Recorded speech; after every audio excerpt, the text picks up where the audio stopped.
Hi, everybody. This is Pastor Rex. It should be Tuesday morning here by the time you all get this.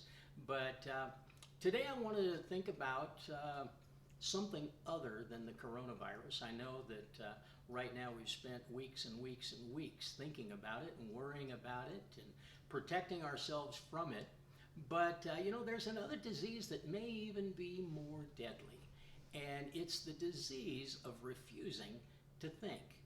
And when we develop a fear and a resistance to thinking, we can actually hurt ourselves in that process. And sometimes it seems like in our culture, we kind of catch this disease and it ends up hurting us in so many ways.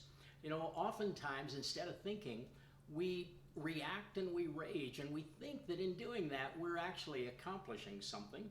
But one of the things that does happen is we get swallowed up in our rage, and eventually there's really no thinking that goes on at all.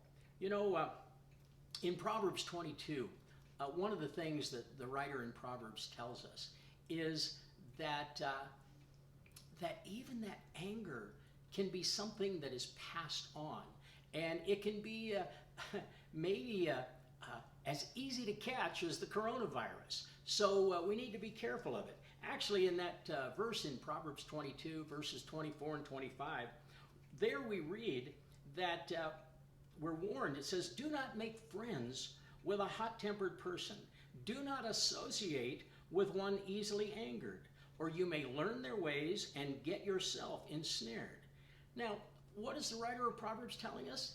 He says, maybe we should begin to practice social distancing and some quarantining of people who are angry and raging so that we don't catch their disease. Now, one of the things that happens when we catch that disease is that we begin to spread that disease to others, and it begins to spread throughout an entire society. And that's why one of the things I think the Bible says that we're to deal with our anger quickly, to get rid of it before we pass it on to someone else and we begin to affect their ability to think.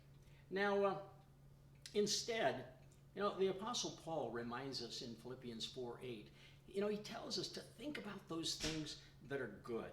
And there in that verse, Paul says, "Finally, brothers and sisters, whatever is true, whatever is lovely, I'll get it right here, whatever is noble, whatever is right, whatever is pure, whatever is lovely, whatever is admirable, if anything is excellent or praiseworthy, think about such things." Now, finally, remember this. If anger only leads to more anger, then we can probably assume that clear thinking may very well lead to more clear thinking. I would recommend the second option. Anyway, have a good day. Bye for now. God bless.